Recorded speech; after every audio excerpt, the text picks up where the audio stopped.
All right. Well, welcome everybody to the Lake Country Clean Waters quarterly meeting, the last one of the year.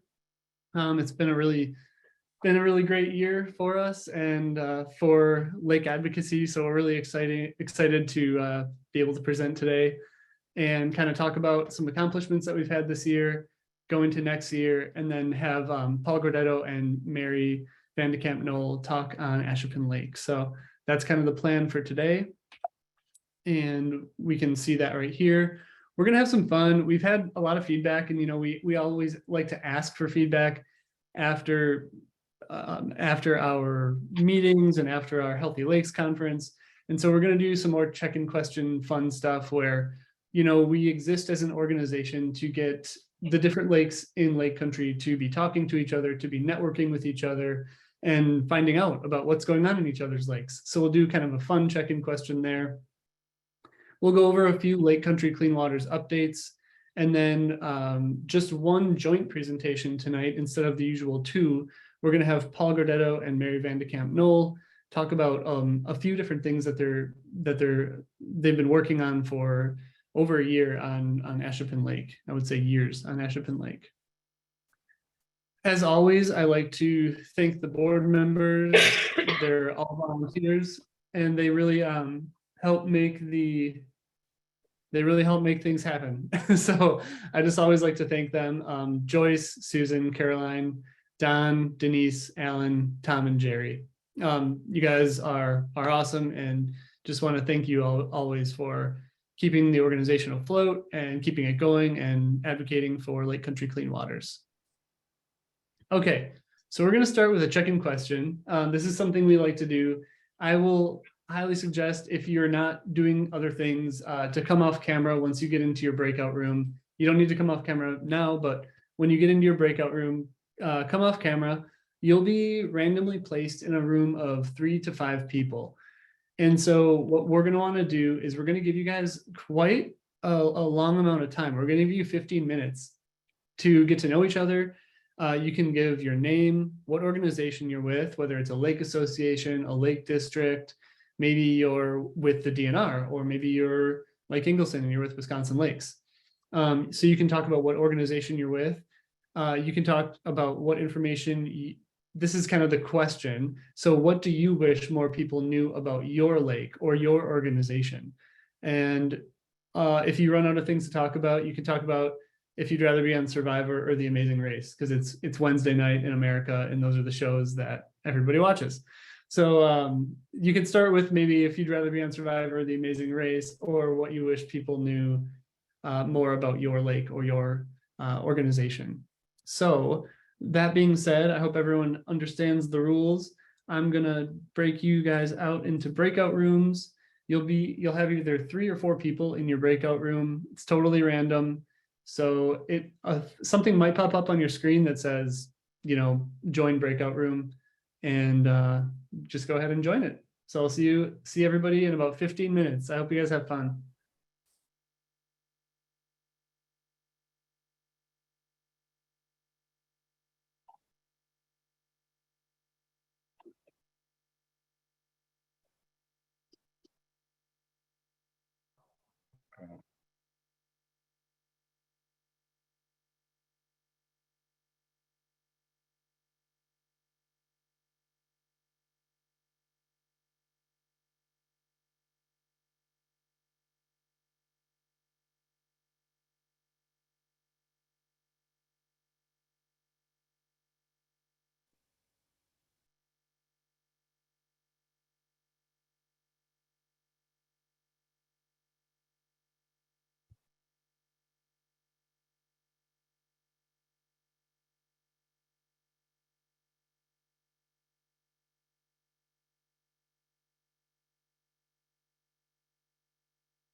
All right. Got about a minute left here.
All right. Hello, everybody, as you make your way back.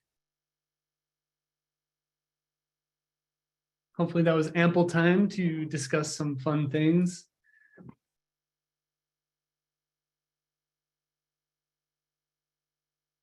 Kind of waiting for people to head back in here. You know, it's a good sign when people are trickling in this slowly. They're still talking in their room. Okay, now we should see everybody come back. There we go. Being recorded. All right. Hi, everyone. Welcome back. So, I have a couple questions for you all after your fun discussions.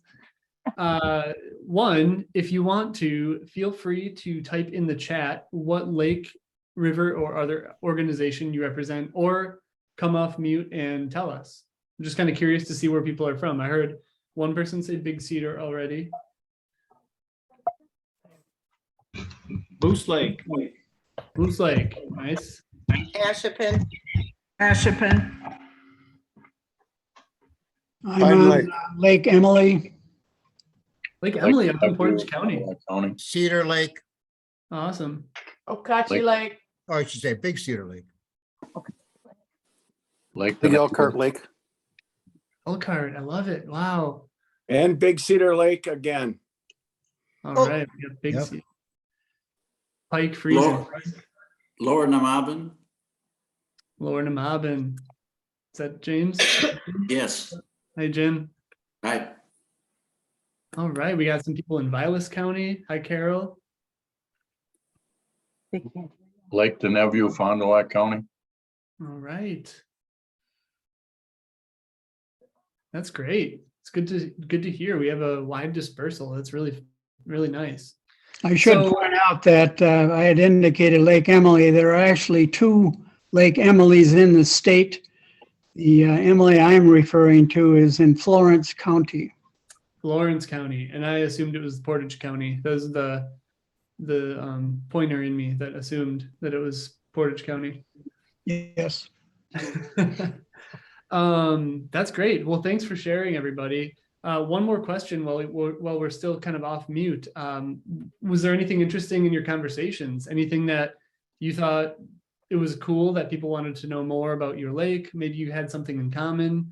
Maybe somebody said something in your conversation that you thought was really interesting and you were like, wow, I never thought of that before. What stood out to you guys? How many different lakes have problems with wake boats? Okay. That is becoming a problem. I agree. Has been a problem a long time. We found out where the fishing is good, but we're not going to tell. I'll call you after this, Don. One of our POA guys knows where the fishing was good. That's good. Anything else besides fishing secret spots and wake boats? We're Cedar Lake is working, is just starting a initiative to try to revegetate the shoreline around the lake, and we're going to try to motivate certain landowners or property owners to get some nice plants and trees closer to thicken it up around the shoreline to work out, to try to minimize or eliminate the runoff. Wow, that's great. That's a really good effort. Cool, Chad. Well, I'm excited to possibly hear more about that later. It's really nice. I'm Caroline That'll help with Joyce. geese too, if you've got a Canada goose problem. Do you want some?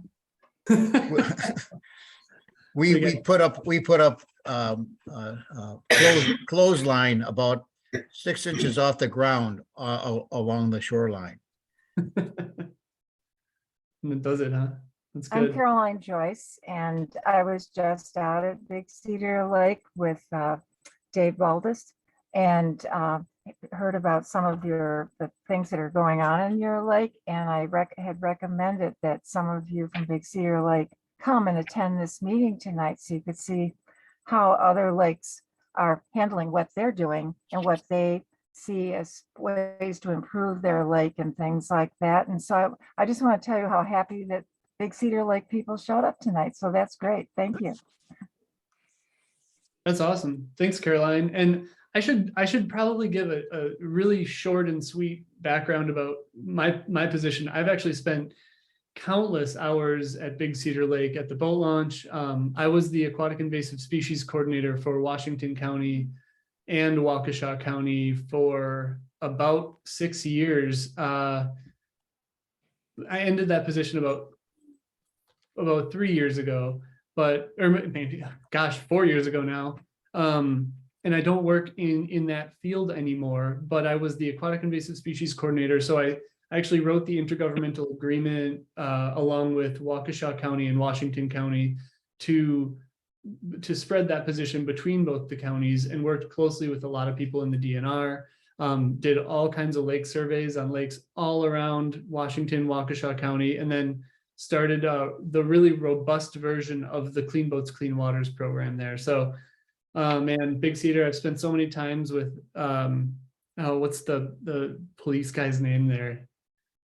Dan, and spent a bunch of times on the Boston Whalers and going around Big Cedar searching for invasive species. I remember I even cut holes in the ice in the middle of winter to put a camera under the ice to look for invasive plants. So it's that's kind of where I come from, and so that's where I come from. So I really appreciate the input, everyone. That's really cool.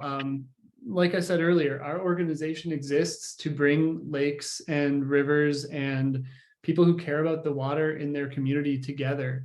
And without everyone being able to meet each other and network, we wouldn't exist, and there would be no point. And I think it's really important because lakes can be so siloed and so kind of in their own, you have your lake district or your lake association, and you kind of you have the people that you talk to every day. You don't necessarily communicate with people who are going through the same issues as you in your community, whether it's wake boats or Eurasian water milfoil or whatever you're doing in your community. So it's really good that you guys are talking to each other and sharing. So thank you very much. All right, let's go through some accomplishments from this year. We had a really fun year. We had 3 quarterly meetings. So this is our 3rd quarterly meeting. And the things that we've had people talk on, we had Amy Kretlow and Patrick Sawula come in and talk about the Wisconsin AIS program. We had Paul Skowinski talk about the Citizen Lakes Monitoring Program and how you can be a lake advocate on your lake doing Citizen Lakes monitoring. We had Tim Tyre and Jerry Hine come in and talk about their North Lake management study.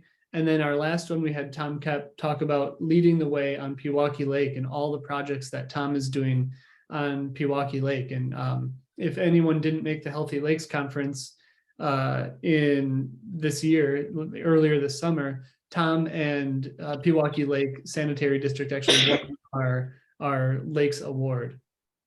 So then we had our Healthy Lakes Conference.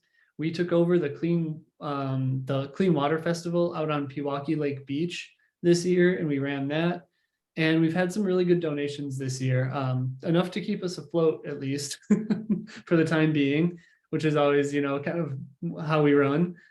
But we do all this through partnerships with Tall Pines Conservancy, the Oconomowoc Watershed Protection Program, Wisconsin Lakes, the DNR, Gallagher Country Real Estate, and then our individual and then lake organization donations. And really, the big part of that is the individual and lake organization donations. When they come in, they literally run these programs. They run the quarterly meetings, and they help run the Healthy Lakes Conference as well as the Clean Water Festival. So we have one part-time employee, and our board of directors is all volunteers.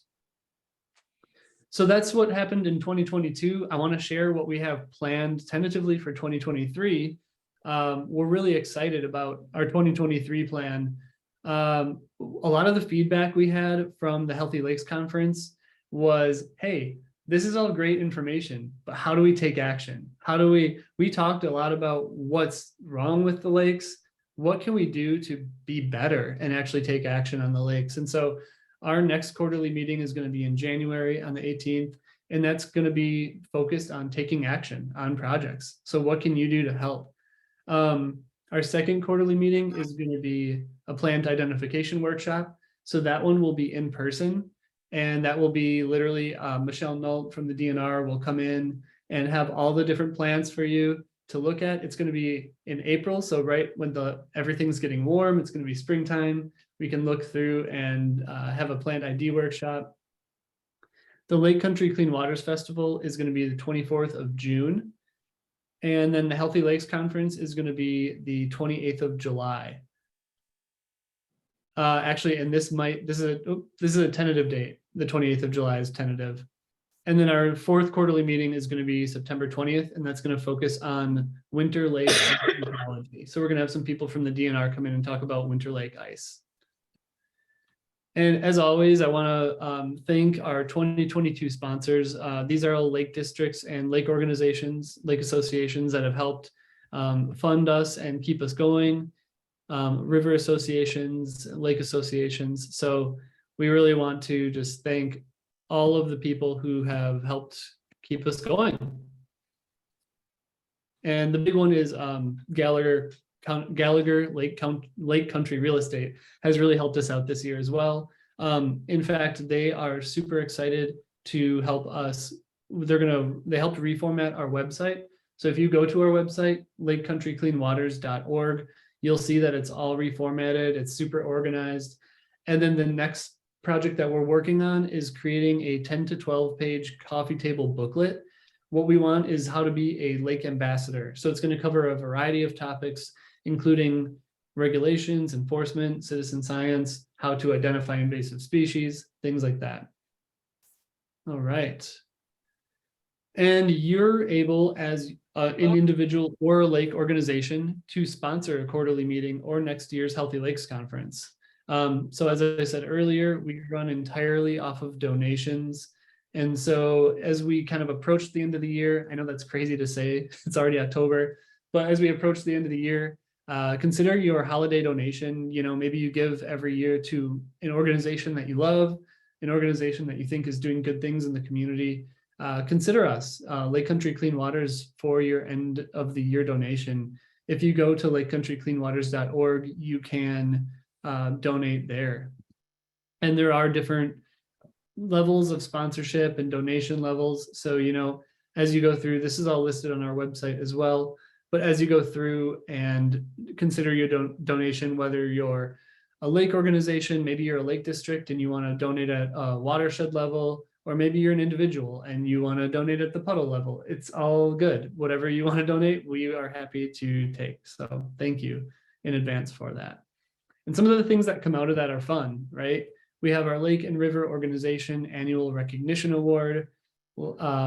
Every year, somebody gets the traveling paddle. So this paddle travels from lake organization or river organization to whoever wins it each year. Your name is engraved in the paddle, and then you can see as it travels which organization it goes to, and then you also get a plaque. And so last year it went to Pewaukee Lake Sanitary District. Your organization could be the organization in 2023. You can apply at lakecountrycleanwaters.org. And it's just a short application. Fill out why you think you deserve the award, or maybe you can nominate a different lake organization or river organization who you think deserves the award. And we'll take those into consideration. And then at the next Healthy Lakes Conference next summer, we'll announce who gets that award. And so next year's topics, we kind of went through this, but yeah, taking action, plant ID, Healthy Lakes Conference, and then Winter Lake Ice Ecology. And with that, I'll get into the presenters today, and I'll introduce you guys really quick. So I'm introducing Paul Gardetto and Mary Vanderkamp-Nohl. They're both from the Ashippun Lake Management District. Paul is a physiologist with a master's in biology from Marquette and a bachelor's in biology from Ripon College. He's a retired Air Force aviation physiologist and continues to teach science of all types to a variety of audiences. He's also a commissioner of the Ashippun Lake District. And Mary is the past president of the Ashippun Lake District. As president, she saw the need to address potential concerns and acted on them, showing leadership and setting an example to create informed, objective data. She has a background as a journalist and is a master of communication. So with that, I will stop sharing my screen. And Paul or Mary, All right. if you'd like to share. The plan is that I will start it and Paul will jump in. Brad, it says host disabled participant screen sharing. So you got to enable that for us. Let me fix that really quick.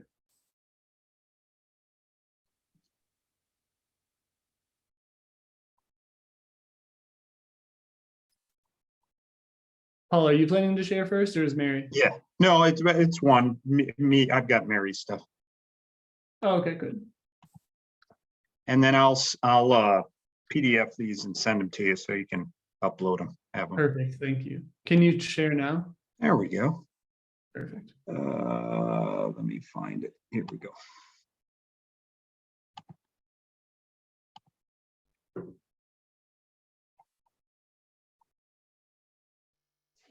All right, Mary, if you can see it, everyone else can too. Just I can, so I'll start. Ashippun Lake is a 94-acre lake according to the DNR website, but in actuality, it is an 84-acre lake with a 10-acre pond, lily pond that's barely navigable by kayak or paddle board. Its drainage feeds 275 acres of unique wetlands. The Lake District and the lake residents have a history of actively working to protect the lake.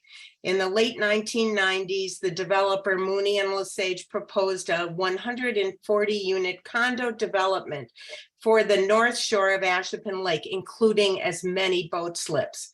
The Ashippun Lake Protection and Rehabilitation District hired an attorney to fight the development. As that continued, in 1998, the DNR designated Ashippun Lake's then undeveloped north, south, and western shores as environmentally sensitive shoreline, noting the sand and gravel shoreline supported lots of concave circles that were fish breeding sites. The Mooney-Lesage plan was dropped, and instead, John Spears developed the North Shore as 8 lots of at least 200 feet in width to minimize the environmental impact. This also removed the cows that had previously regularly walked into the lake applying their own fertilizer. So the phosphorus levels in the lake began to improve. In 2010, the DNR announced plans to remove the Monterey Mill Pond Dam, which is a little over a mile from the lake. Fearing that removing the dam would decrease the hydrogeologic pressure and drop the lake level, the Ashippun Lake District hired geologist Bob Nauta, who had previously mapped all of the groundwater for the state of Wisconsin. Nauta confirmed that the dam removal could drop the lake level almost 2 feet, which could result in the lake going from a healthy mesotrophic lake to a eutrophic lake. SewerPAC had done a comprehensive management plan of Ashippun Lake in 2007, and we asked SewerPAC to weigh in. In another comprehensive study in 2011, SewerPac confirmed NAUDA's findings, and the town and the DNR stopped planning for the dam removal. With the help of then Governor Walker's Department of Administration, we were able to get the Department of Transportation to cover the cost of site preparation for both a new dam and an adjoining bridge. The Lake District paid $50,000 towards that project, which ended up coming in under budget. Later, the Lake District was able to persuade the DNR to decrease the number of public boat slips from 12 to 8 plus 1 handicap site, closer to keeping with the DNR guidelines used for other lakes. By 2021, it was 10 years since we'd looked at the health of the lake. The old fish nests on the North Shore were buried in redeposited sediment, as was the char, an aquatic plant that helps clean and filter the lake water. Residents on the North Shore began reporting water turbidity and a foul smell when wake boat activity was high. We'd heard about Terra Vigilus's research on North Lake and hired them to look into the health of Ashippun Lake. Although their early morning tests showed excellent water clarity and healthy phosphate levels, calling Ashippun Lake a pristine spring-fed lake, they came up with dramatic videos of the plume from a visiting wake boat and underwater videos of the wave action redepositing sediment from below the thermocline. Another reason this was a concern is because arsenic had been used to kill weeds on Ashippun Lake from the 1940s through the 1980s. It had settled at the bottom of the lake below the thermocline where it caused no harm. But arsenic's potency does not break down over time, according to Consumer Reports scientists, and the plume might be pulling up the arsenic.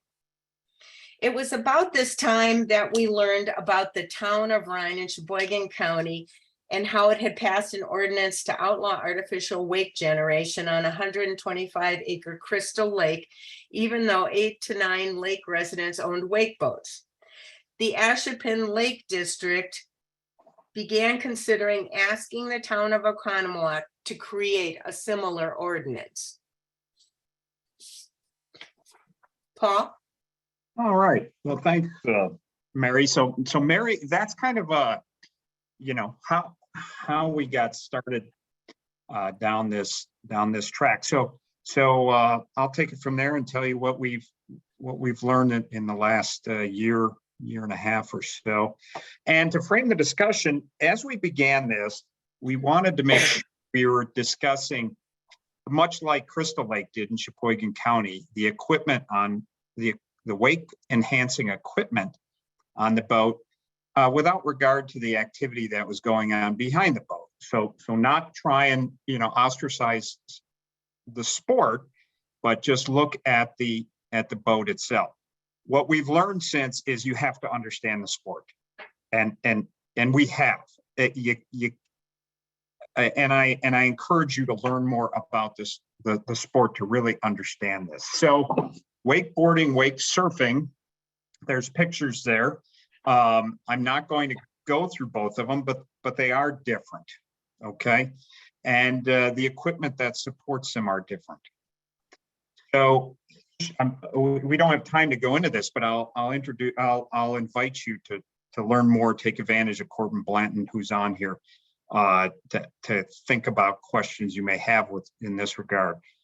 These are boats that are made to, the boat itself is made to enhance the wake. And Nautique is the one that's on our I think it's Nautique on our lake. And anyways, these boats have the hydro gate and different planes designed to get them quickly into the position they need to be. It's not really on plane, but it's on their plane, to try and maybe minimize that downwash plume to an extent. The manufacturer advertises the hull is specifically molded to displace monumental amounts of water. That's what they do.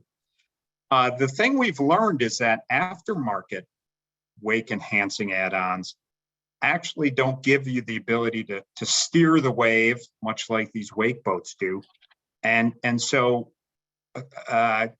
create a different challenge if you're looking at mitigating that wake, steering the wave, for example. And you can get an aftermarket wake enhancing for a couple $100 to any speedboat. So the concern, two concerns we've had, and I'm sure you do as well. It's the wake created by this equipment and displacing large amounts of water, and the potential impact to the environment is as shown, shoreline erosion, scrubbing the bottom, and then safety to kayakers and things like that. That's what you see is the wave. What we don't see is the downwash plume. You can see the graphic up on the top right. It's a bow high, boat, and there's a plume of a jet stream, if you will, of water going down from that. Large horsepower boats, high pitch prop, creating this downwash plume. We're still learning. Plenty left to learn on this particular thing. Potential impact, penetration of the thermocline, getting that anaerobic activity up into the aerobic cycle, resuspension of sediments, and the potential for phosphate plumes. University of Minnesota, which we're going to talk a little bit about later, hasn't yet, they concentrated on the wake, but they're now aggregating data that will help better define the plume part of it for us. We're hoping to see that in 23. We have the neighbor, and he's on the call with us today, Corbin Blanton. Congratulations. He is the U.S. National Wakeboard Champion, and he's a resident on Ashippun Lake. I said it backwards there. And to brag about Corbin, I didn't know you were going to be here, Corbin, so I would have put this whether you were or not. Corbin is a respectful boater. He wants to do what's right, and he uses the lake to refine his routines. If not for Corbin, we probably would have, very well, restricted wakeboarding. But the residents in the town searching for a compromise to allow Corbin to continue while at the same time protecting our lake. It makes our lake a unique, experiment, if you will, because it is a spring-fed lake, a small lake with a guy that really understands the sport. Look forward to working with anyone interested in learning more about this kind of stuff. So I put this on here, separating the emotion from the science, because this is what you'll hear. Maybe this is what you say yourself. Nature creates large waves and shoreline erosion. Why should power boats be restricted beyond what's occurring in a big storm? And the problem with using nature to establish thresholds for environmental impact is, storms knock down trees and lightning causes fire, and we certainly wouldn't establish EPA thresholds for emissions based on what's coming out of a volcano, right? So you can't use nature. Another thing you'll hear is restrictions are impossible to enforce, and they are difficult to enforce, no doubt about it, but so are many laws. Our water chemistry is really good. It's a beautiful lake. So the static water chemistry remains good and healthy. What we don't understand is the dynamic water chemistries that's changes that may occur. Well, they do occur. We just don't know to what extent or impact with powerboat operations of all kinds. Terra Vigilis did some of this. They presented it earlier this year, and it's now at University of Minnesota to aggregate with the rest of their data. One challenge we have because of the size of our lake, 85 acres, is that in terms of the weight, whatever that level of energy is that's coming off of the wake boat, it's hitting in an hour, it's hitting the same shoreline 60 times, so it's not just the, the amplitude, but the frequency of these impacts that we're concerned about and trying to mitigate. All the studies that we review, and even the industry itself, recommends minimizing repetitive passes across the same shoreline, and we just can't do that. It's a little lake. So now looking at studies I want to share with you. One is from the National Marine Manufacturers Association that came out in April. And it's a computational study. So basically it's a big computer simulator program. Didn't measure any real data.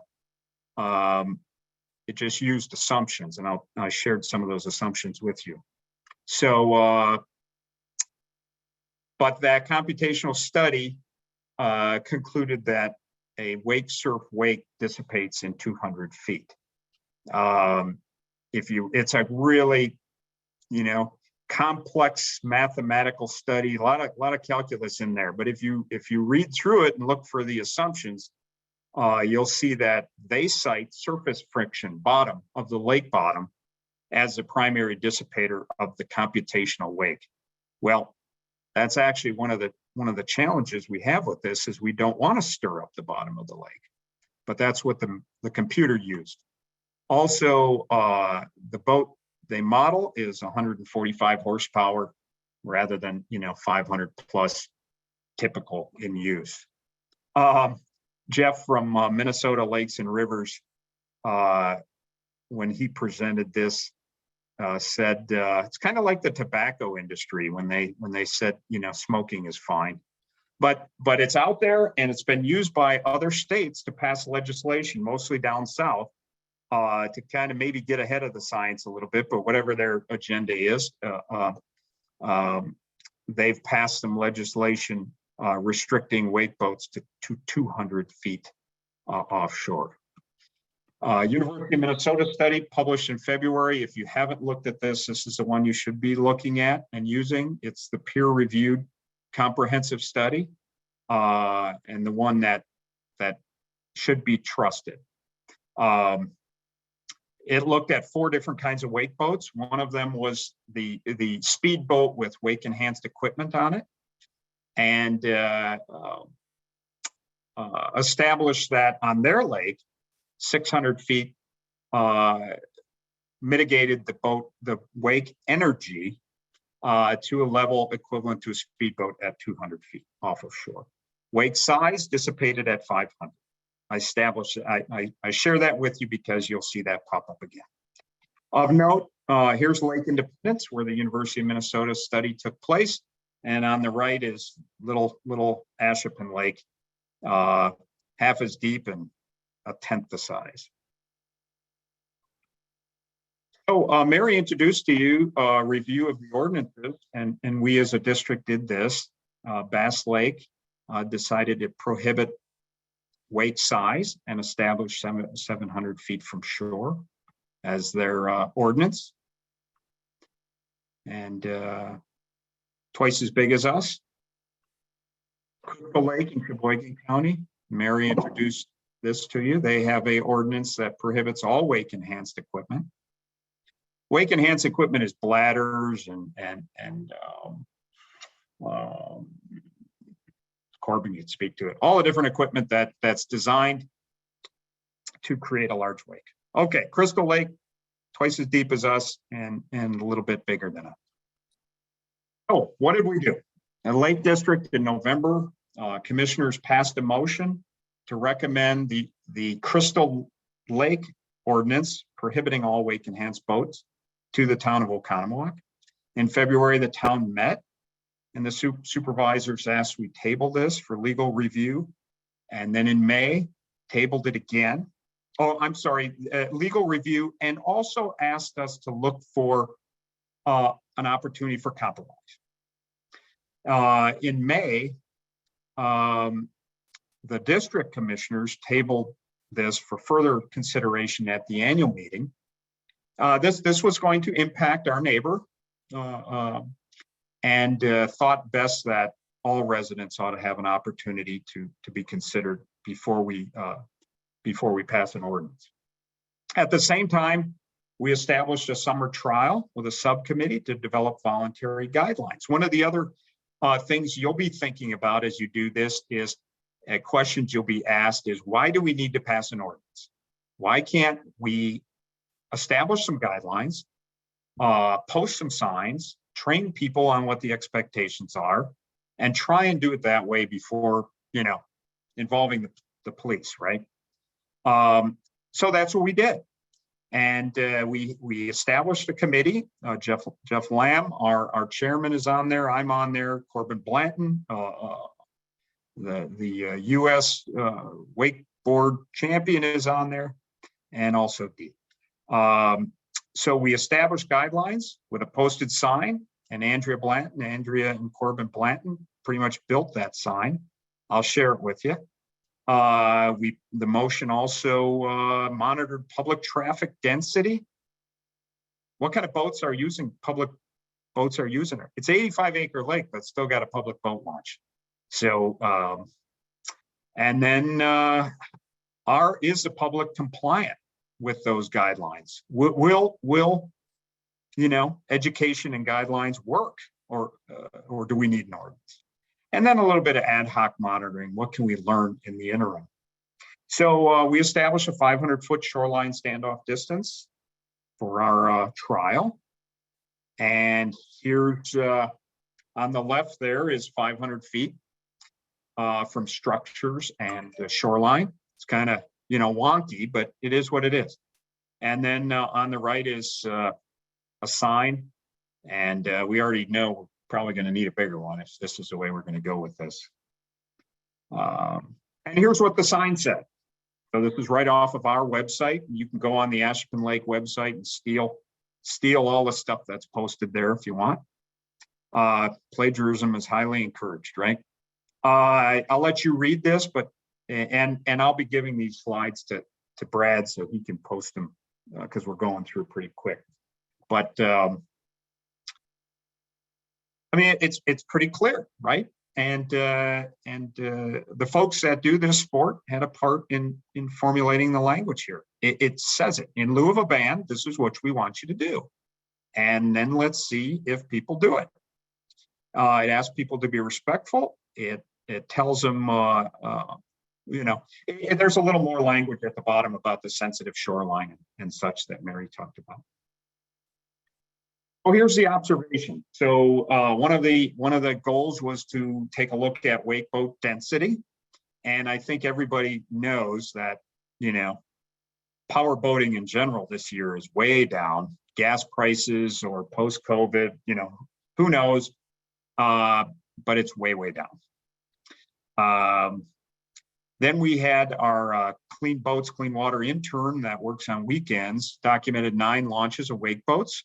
The intern talked to them and gave them the guidelines. This was only on weekends, so weekdays we didn't get them. And based on that person talking to them, a couple people decided maybe I'll pick another lake.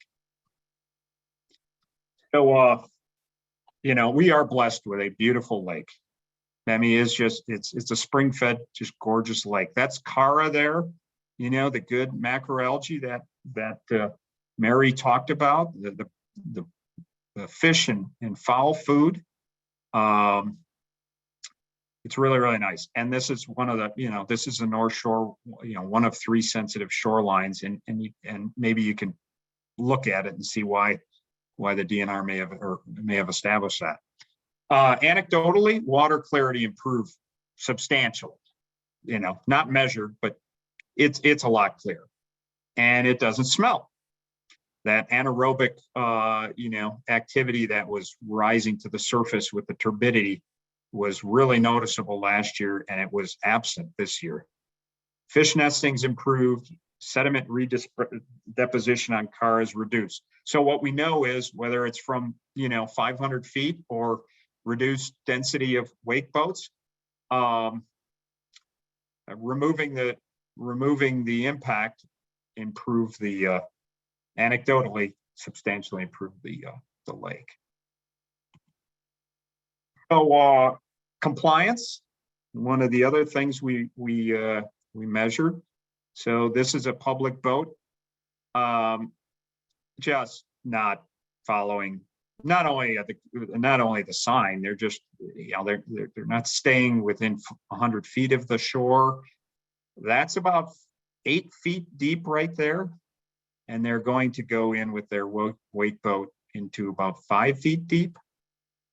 You see there's 2 wake boats out there, kind of crisscrossing themselves.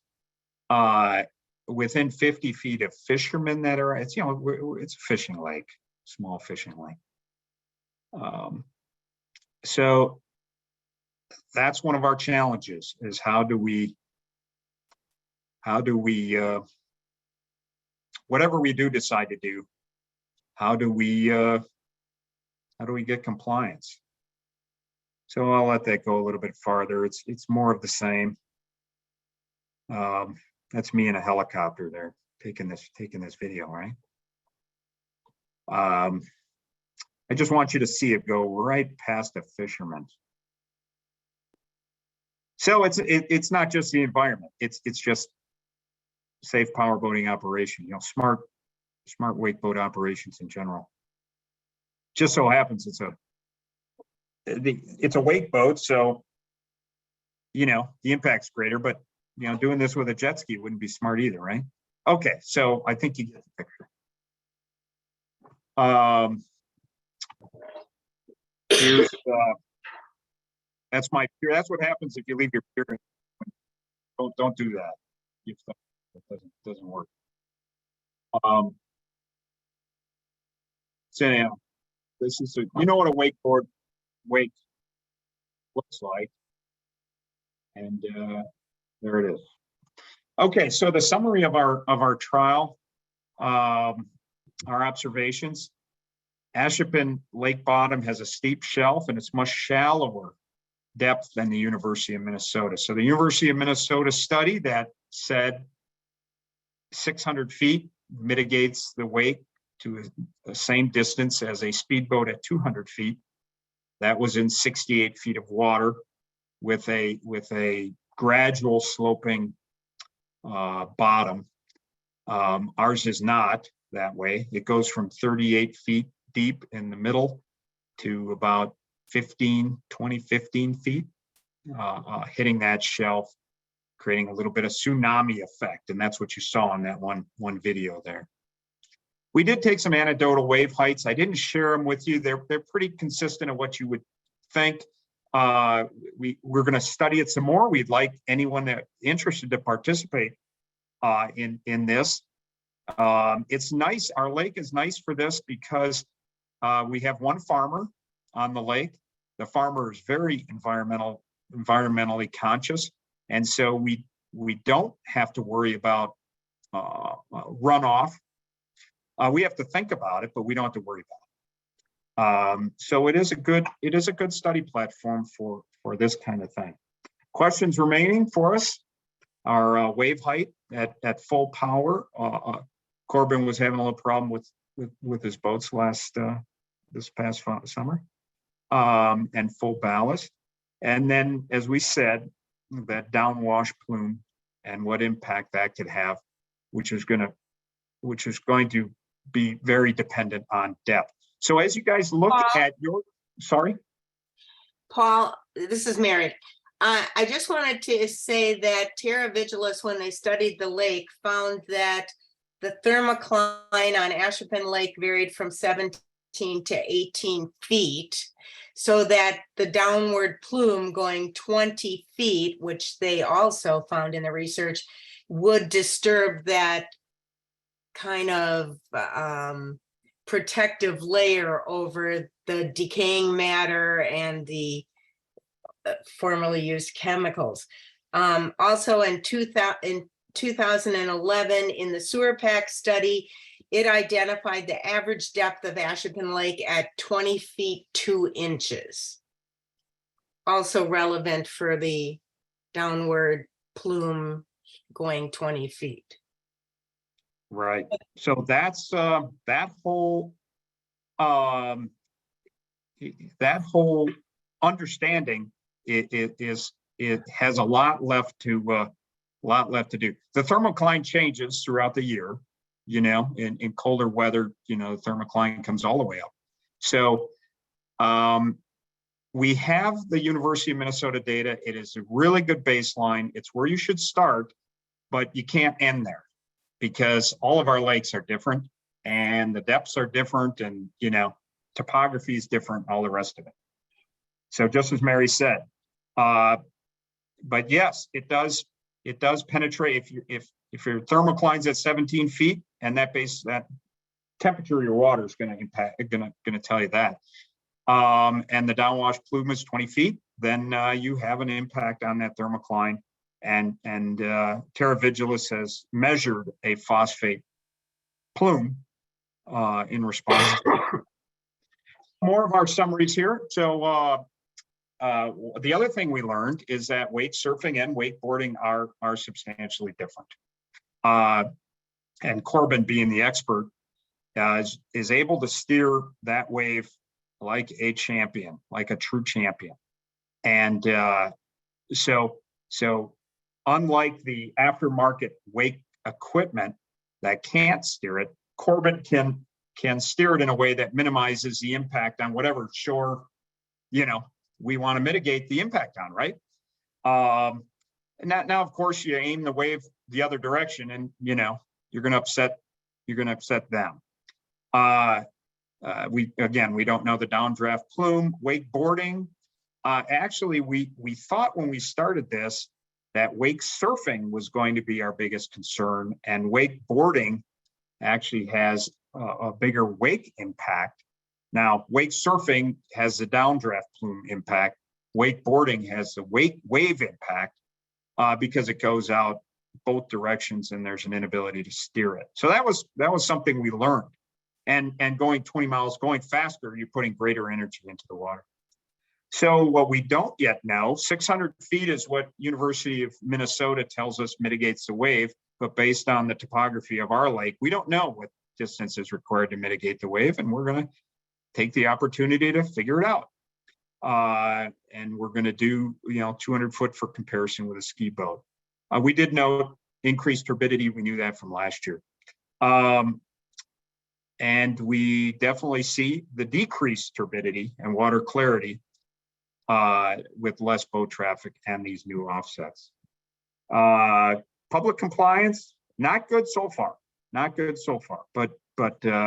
we'll see where that goes. The goal of our lake district is to mitigate the wake in line with what the University of Minnesota study suggests. We have that as our goal. We'll see where we get. Now, we've done surveys of the residents, and you can steal those questions if you go to our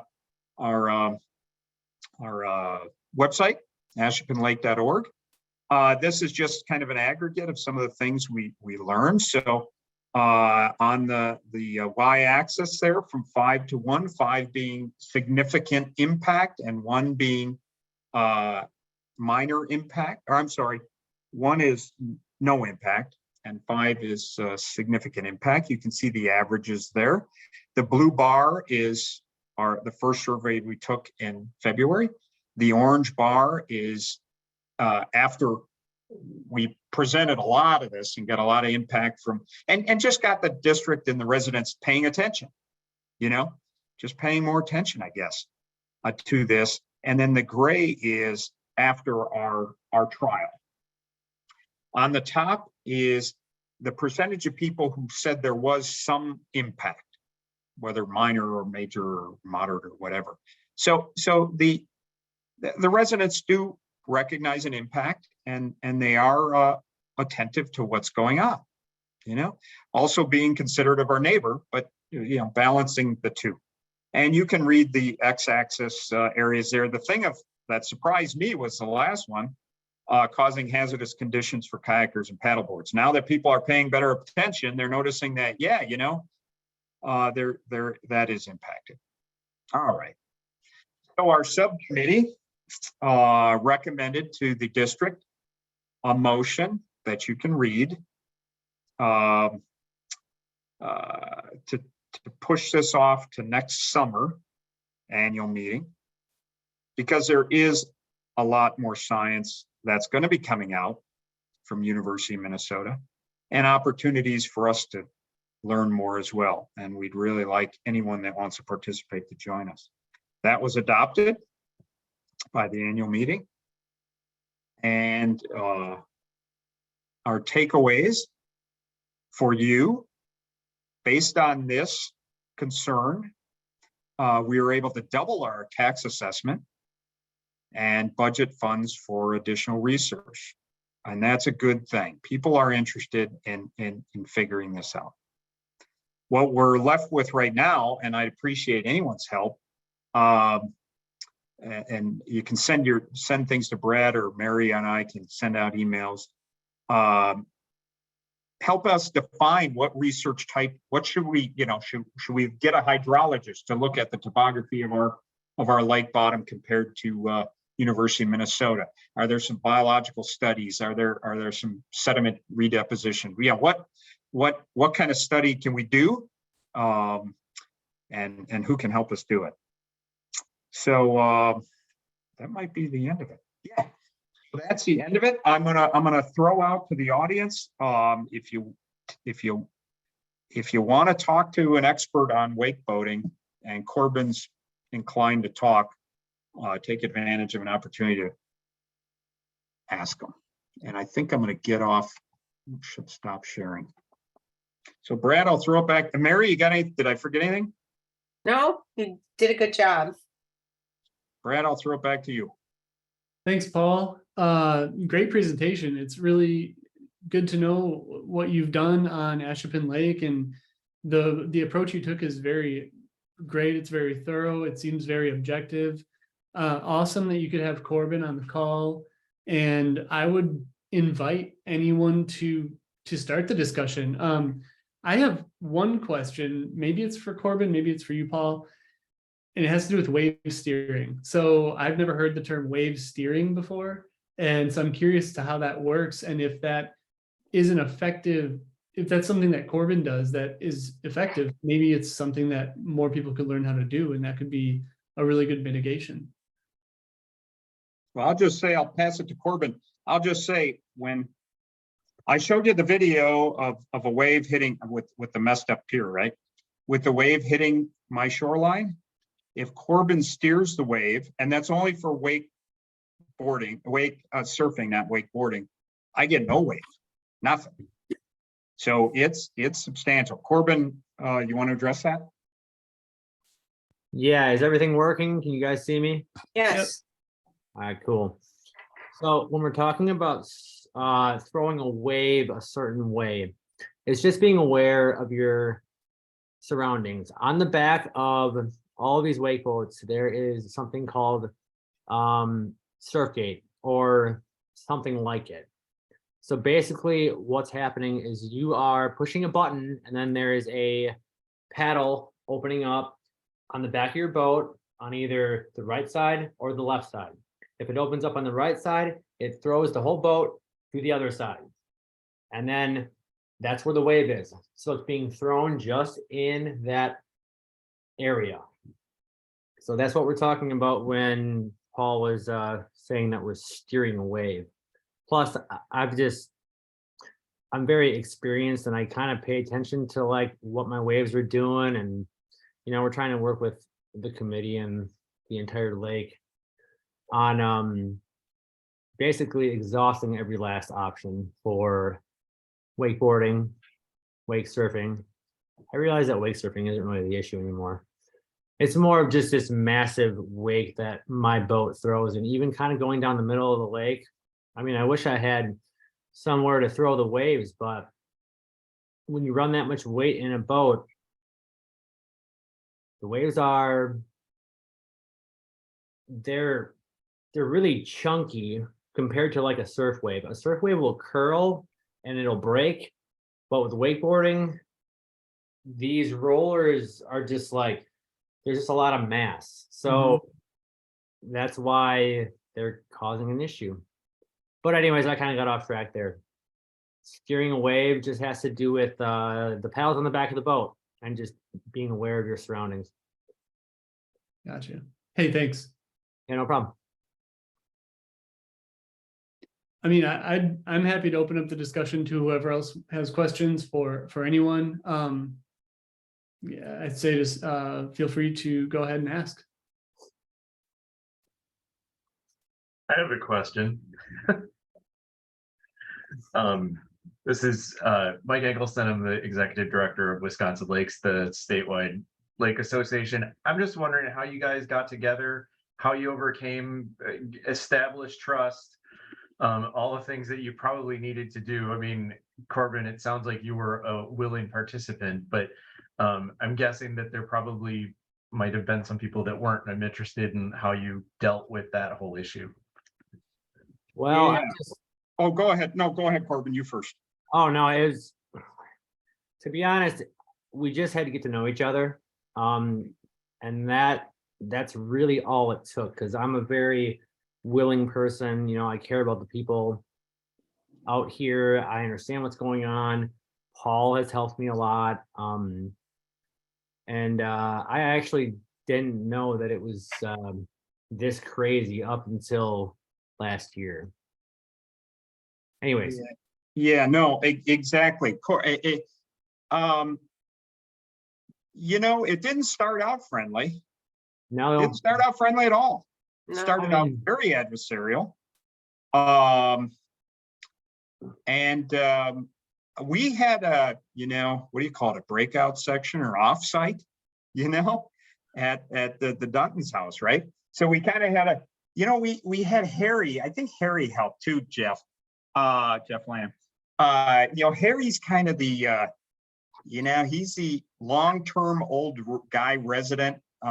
Harry, I hope I'm not insulting you if you're on there, but he's kind of the, you know, he kind of helped us have a little bit of an offsite, and it wasn't anonymous, but it was kind of just put it all on the table, and that started the building of trust, and then stick with the science. Get away from the emotion. You know, you can't do this. You know, waves. A storm only makes this big a wave, so you got to get away from all that kind of.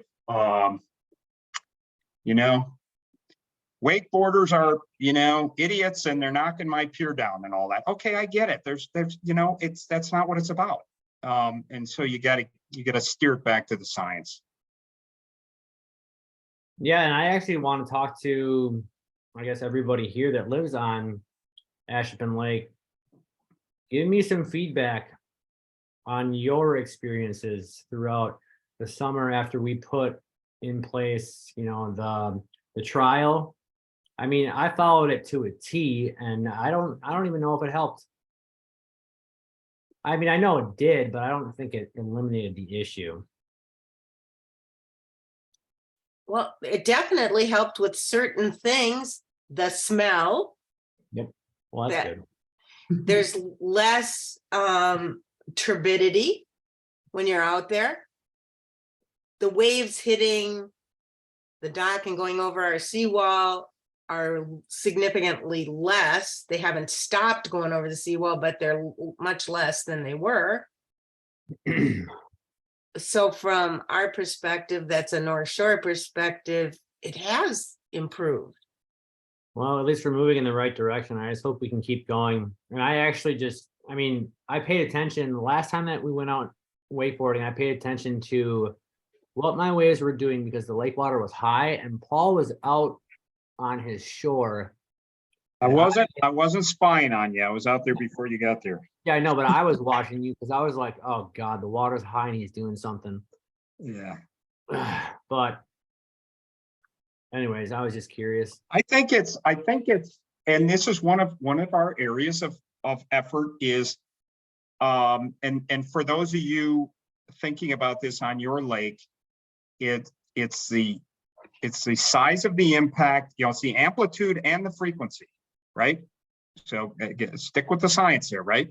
So we can mitigate amplitude by staying in the deeper parts. We can mitigate amplitude by staying farther away from shore. I can also turn it down. Yeah, and That's Corbin, just me. yeah, Corbin, yeah, and if you have the right equipment and understand the sport, you can actually, modulate the amplitude yourself. Yeah, there's a rule, but yeah. But yeah, not completely, but you get it. Frequency is different though. So, and frequency of power boating in general was a lot less this year. So what part of it was our lake is definitely night better. There is no doubt about it. It's qualitative, but it's substantial. But how much of it is due to frequency and how much of it is due to change the amplitude? It's some of both. Yeah, and I'm gonna redo the sign and make it larger and put it right where people will notice it. This is Jeff Lamb with the Ashippun Lake District as well. And I just want to emphasize back to the original question, the dialogue that you just heard between Paul and Corbin, a nice illustration of the discussions that actually went on at our board meetings where the public was welcome to attend, and then at our annual meeting. And there was a lot of give and take. The fact that it was a controversial issue that caused people to actually attend and start listening to each other made a big difference. And I will echo Paul's comment that a seasoned lake veteran, Harry Agin, really did help facilitate opening discussion, getting people to think through things. And we were able to get some discussions that really got people listening to each other. So it is a small lake. So as a result, we're able to communicate much more effectively amongst each other. So. That's great. Can I ask a question? Like, the thing that you seem to have the most problems with when you were discussing this is the people not obeying the rules once they got on that lake. They saw the rules, on the weekends, they were introduced to them. And if they were lake owners, it sounds like they came to these meetings. And so who are the people who are not obeying the rules? And then how do you work with that, to help them understand the rules?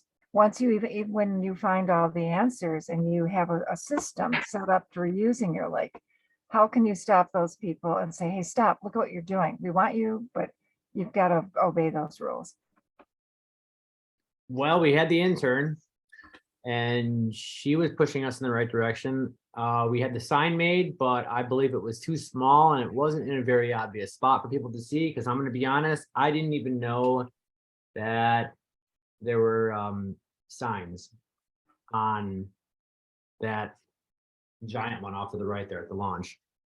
I never looked at it before, so that could be a big thing. There wasn't a ton of people launching this year. There were a few morons. That's kind of where we're at right now. It's interesting that Brad Freilich is the Powerboat Association lobbyist for National Powerboat Association lobbyist. And I spent a lot of time talking to, and of course, Corbin did on his own as well. But talking with him, he's challenged, his organization is challenged because they not only have to lobby for the industry, and these things are expensive. This is a lot of money, right? Yeah. But they also have to manage liability and safe operations and the what do you say? Not the rumors, but the opinions that these boats create. And so he's trying to, dance between how do we get compliance, how do we train people to operate safely? Because let's face it, that person that was in the video wasn't just impacting the environment, right? I mean, that just was not right.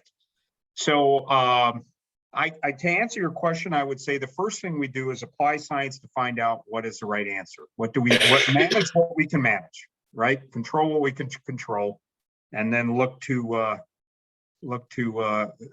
go from there. I think you guys have done a really great job of coming together and opening up a line of discussion that, frankly, I think a lot of lake people are on this call wondering how to do that on their own lake. You're working towards a compromise, and water is public, and so it's the most important thing you can do. I think you've done a great job of that. So congratulations on just working together. And Mike, I think you asked the question really well. You know, how did you do it? And hopefully people on the call who are from Big Cedar or, you know, any other lake on the call, North Lake, can see this relationship that you guys are building and realize, like, yeah, maybe it had kind of a rocky start. Maybe you guys are like yelling at each other. Somebody's in their boat, somebody's on shore, but you know, you're coming together and you're coming up with these solutions. And that's really what's most important. Brad, A follow-up question I have really quick is just, Corbin, you know the wake boat industry probably better than a lot of people. How much do wakeboarders or wake surfers know that this is even an issue? They don't, Okay. unless they personally live on a lake that is having issues. And they're going, because like I have friends in Minnesota and they were kind of going through the same thing. But other than that, like people that I compete against, they don't know. And that's exactly where I was before last year. Okay. I mean, I kind of had an idea, but I had just a little bit of an idea. Mhm. Nothing compared to what it's actually doing. Right. Interesting. Yeah, you know what? Andrew and Corbin came out to our house. We had one of our subcommittee meetings on the house, and his brother went and, right? Isn't that what we did, Corbin? Or was it just Andrew? Anyways, I think when they sit on the shoreline and see it, they're smart people, right? They just don't see it from our vantage point. So Yeah, exactly. It's completely it's a whole new ball game when you're into the sport and like so into it where you don't pay attention to your surroundings. And I mean, I can talk from experience because when I was younger, that was exactly me. As I was training and trying to move on up and being young, I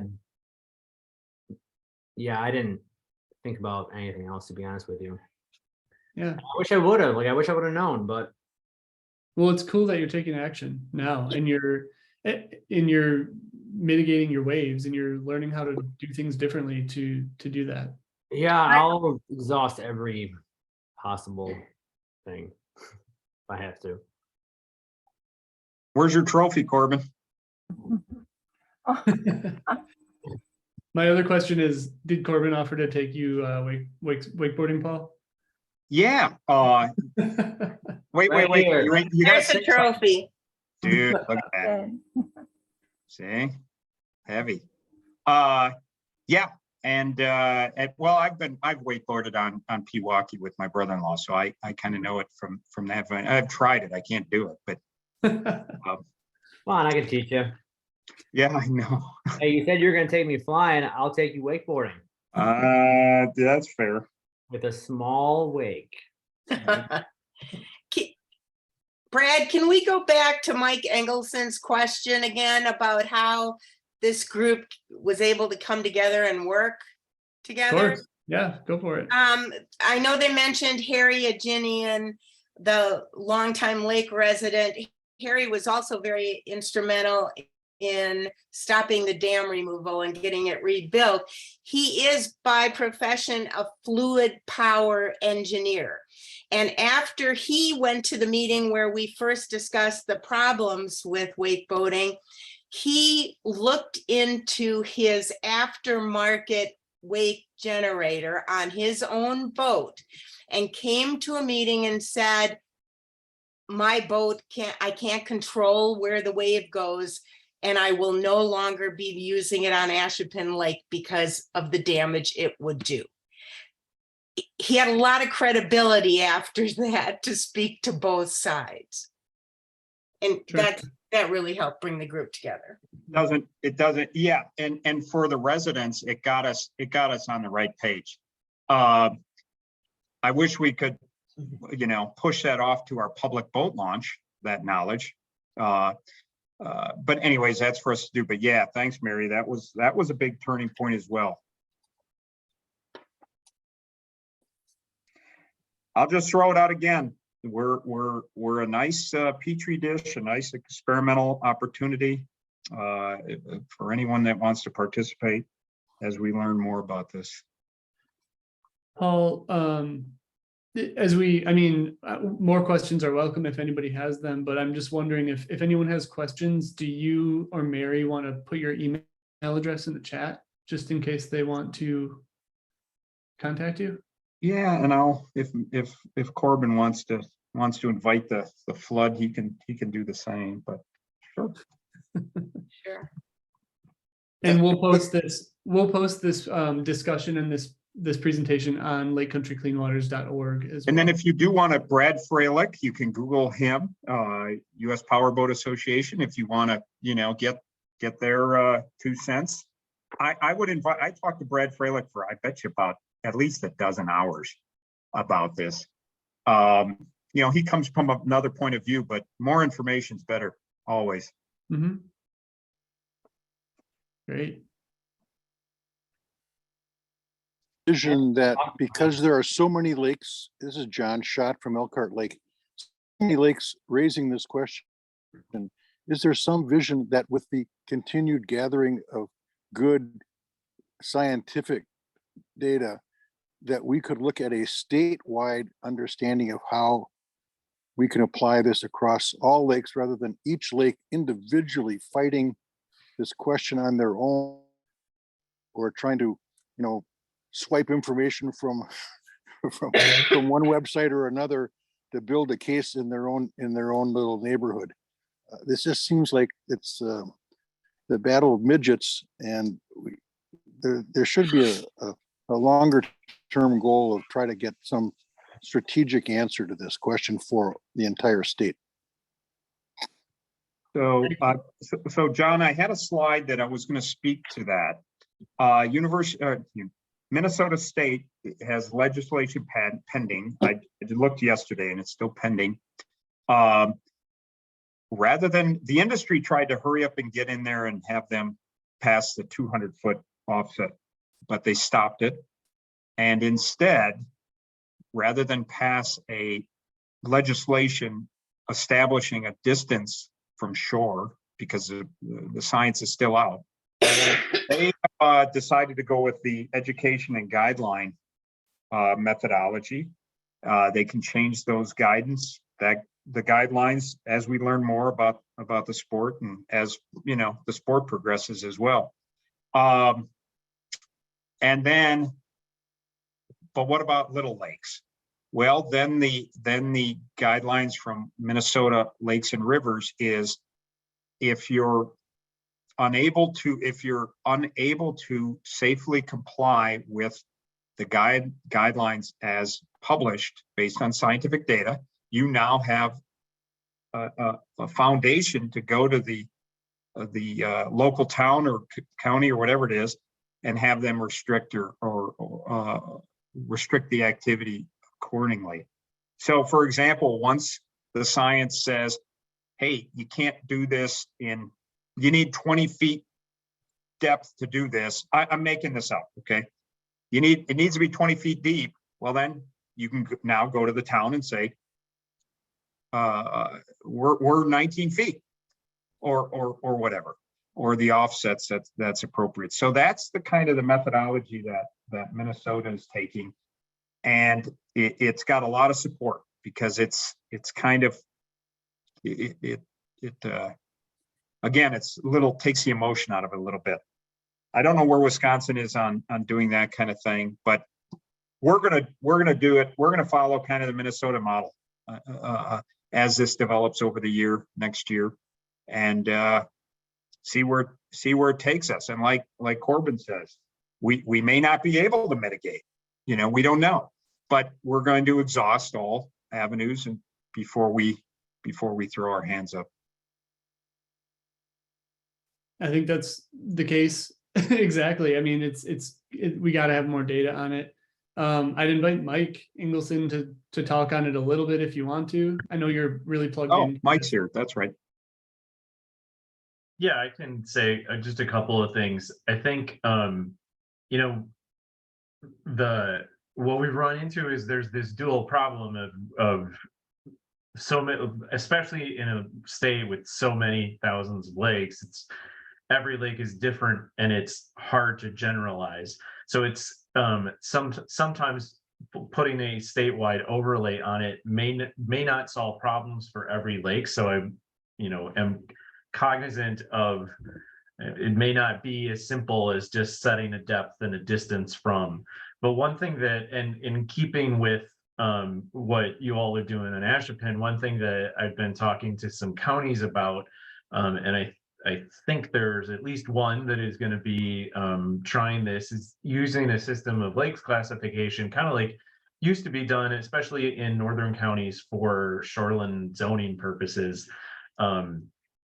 This would be different where it wouldn't even necessarily result in regulation, but the idea would be to look at, do an inventory of lakes within a county, rate them for particular suitability for recreational activities.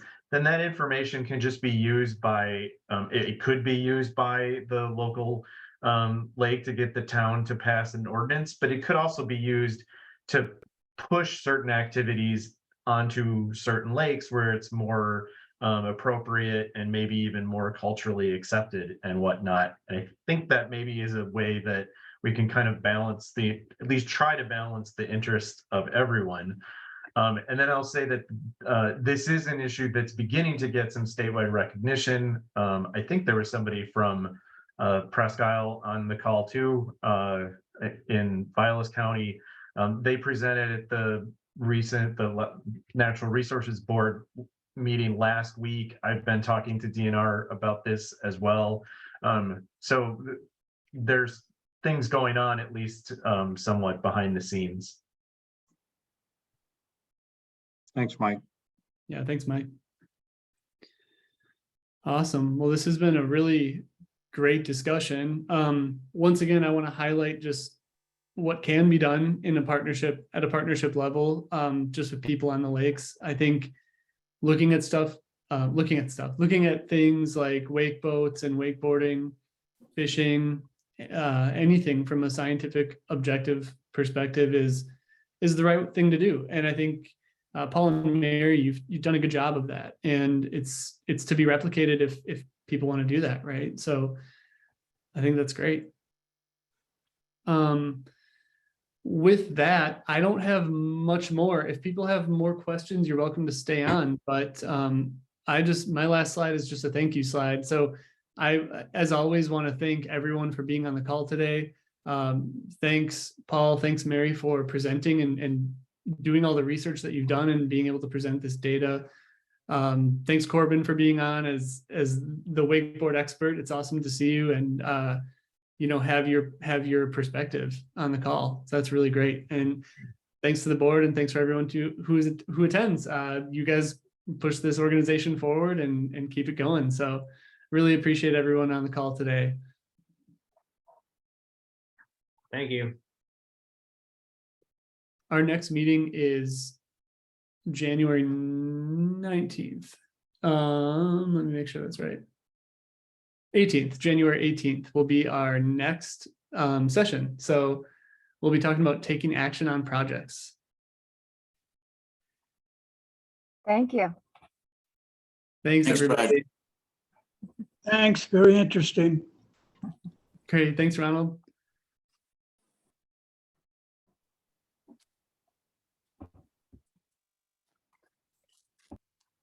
And thanks, Mike, for your expertise as well.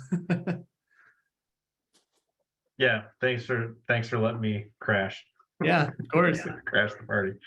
Oh, and I'll stop recording too. Yep. And thanks,